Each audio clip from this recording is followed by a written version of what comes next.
Hello friends. आज का हमारा टॉपिक है प्रवर्णी और अलजी, जो कि हमारे संधिगत रोग हैं। ठीक है, तो इनका अधिष्ठान है संधिगत रोग। सबसे पहले डिस्कस करते हैं प्रवर्णी के बारे में। प्रवर्णी क्या होती है, हमारी दोष क्या है इसमें। ये है रक्तज और साध्य व्याधि है और छेद्य है। ठीक है, छेद्य है। फिर उसके बाद आते हैं हम इसके लक्षण पे। लक्षण क्या बोले गए हैं, ताम्रा तन्वी, ताम्र वर्ण की है। तन्वी यानी तनु है, पतली है। दहा शूलोपपन्ना, दहा और शूल युक्त है। रक्तान गया यानी रक्त की वजह से होती है प्रवर्णी। वृत्त शोफा, वृत्त शोफ होता है इसमें। ठीक है, तो इसके लक्षण क्या हुए कि रक्त की विकृति से, और मेन इसमें आपको याद रखनी है कौन सी संधि अफेक्ट हुई है। आचार्य सुश्रुत के अकॉर्डिंग कृष्ण व शुक्ल संधि। कृष्ण और शुक्ल मंडल की जो संधि है उसमें ताम्र वर्ण का यानी ताम्रा तनु वृत्ताकार शोफ होता है, जो दहा और शूल से युक्त होता है, जिसको हम प्रवर्णी बोलते हैं। ठीक है, अब तक इससे पहले जो हम पढ़ चुके हैं अपने संधिगत रोग, जैसे हमने पहले पूयलस पढ़ा, उपनहा पढ़ा है, श्राव पढ़ा है, उनमें आचार्य सुश्रुत के अकॉर्डिंग कनिनक संधि इफेक्ट हो रही है, ये ध्यान रखना है हमने। ठीक है, जो हमारा प्रवर्णी है, प्रवर्णी में कौन सी संधि इफेक्ट हो रही है, कृष्ण और शुक्ल मंडल की जो संधि है उसमें ताम्र वर्ण का तनु वृत्ताकार शोफ होता है, जो दाह और शूल से युक्त है, जिसको हम प्रवर्णी बोलते हैं। आप इनके श्लोक याद कर सकते हो, छोटे छोटे श्लोक हैं संधिगत रोगों के। तो आप इसको अगर अच्छे से याद रख सकते हो तो आपके लक्षण बिल्कुल भी गलत नहीं होंगे, अच्छे से याद हो जाएंगे आपको। ठीक है, फिर आते हैं आचार्य वाग्वट ने क्या बोला है। उन्होंने संधि कौन सी बोली है, वर्तम व शुक्ल संधि। उन्होंने बोला है वर्तम और शुक्ल मंडल की संधि में एक पीड़िका उत्पन्न होती है, जो दाह और शूल युक्त है, और बोला है मूंग के आकार की है, जो मूंग होती है उसके बराबर होती है। ये इंपॉर्टेंट फीचर है। संधि भी अलग बोली है, शेप अलग बोली है कि मूंग के आकार की है, ताम्र वर्ण की, या वर्ण सेम बोला है, और फूटने पर रक्त का श्राव होता है, उसको हम प्रवर्णी बोलते हैं। अब आती है इसकी चिकित्सा। आप किसी भी व्याधि की अगर चिकित्सा याद करते हो, जैसे आपको याद है कि वो छेद्य है, भेद्य है, तो ये ट्रीटमेंट लिखना बहुत आसान हो जाता है आपके लिए। इससे डरना नहीं है कि इतना सारा ट्रीटमेंट कैसे याद रखेंगे।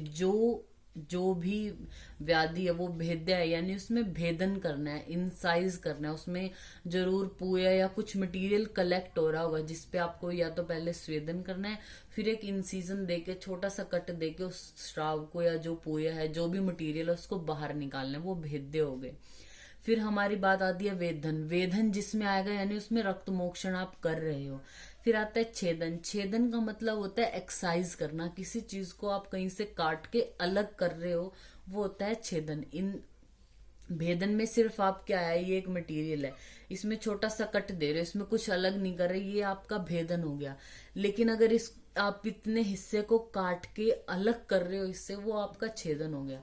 आपको अगर याद है कि प्रवर्णी में हमें छेदन करना है, तो इसका ट्रीटमेंट बिल्कुल अच्छे से याद रहेगा, यानी कुछ चीज काट के अलग करनी है। तो इसका ट्रीटमेंट क्या है, प्रवर्णी में पहले हमने कौन सी आचार्य सुश्रुत के अकॉर्डिंग बता रहे हैं कि कृष्ण और शुक्ल भाग की संधि में सबसे पहले स्वेदन करना है, यानी जहां पे वो प्रवर्णी उत्पन्न हुई है वहां पे पहले स्वेदन किया। स्वेदन करने के बाद जो बड़िश है, बड़िश से आपको क्या करना है, तृतीयांश भाग पकड़ना है, उसका तृतीयांश भाग को पकड़कर और उसी के अग्र भाग से आधे भाग को जो है वो शस्त्र से काट देना है। अगर आप ज्यादा छेदन करोगे, तृतीयांश भाग को पकड़ना है और आधा भाग काटना है। याद रखना, आधा ही काटना है, क्योंकि अगर आप छेदन ज्यादा करते हो तो अश्रु नाड़ी होने का भय रहता है, और शेष भाग पर आप मधु और सेंधा से प्रतिसारण कर देते हैं। और फिर भी अगर व्याधि शेष रह गई तो क्या करना है, हमने विविध प्रकार के जो लेखनीय चूर्ण है, अंजन है, उनसे प्रतिसारण कर्म कर देना है। ठीक है, तो ये होगी हमारी प्रवर्णी। इसके बाद हम पढ़ते हैं अलजी। अब अलजी में आपको पता है कि दोष, पहले तो अधिष्ठान क्या है, संदिग्ध व्याधि है। दोष इसमें क्या है, ये सन्निपातज है। साध्यता, साध्यता में ये असाध्य, यानी इसका ट्रीटमेंट तो है ही नहीं, तो हमें इसके पढ़ने हैं लक्षण सिर्फ। लक्षण क्या है अलजी के? बोला गया है कि जो भी हमने प्रवर्णी के फीचर पढ़े हैं, आचार्य सुश्रुत के अकॉर्डिंग बता रहे हैं ये चीज।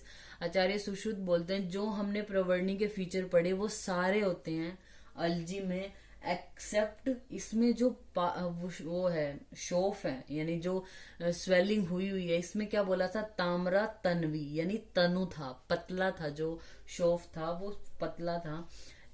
अलजी में क्या होता है, वो शोफ पतला न होकर जब स्थूल हो जाता है तो वो अलजी हो जाता है हमारा, ठीक है। और इसमें त्रिदोष है, यानी सन्निपातज व्याधि है। आचार्य वाग्भट इसको भी क्या बोलते हैं कि नेत्र की कनीनक संधि में जो पीड़ा और दाह युक्त शोफ है वो अलजी है, ठीक है। और ये चिकित्सा में तो असाध्य है। तो ये हमारा टॉपिक हो गया प्रवर्णी और अलजी। Thank you. वीडियो को ज्यादा से ज्यादा लाइक कीजिए, शेयर कीजिए, अपने जूनियर्स को जो अभी 4th ईयर में होंगे उनको शेयर जरूर कीजिए, ताकि ज्यादा से ज्यादा लोगों की हेल्प हो, उनके कुछ काम आए वीडियो। Thank you.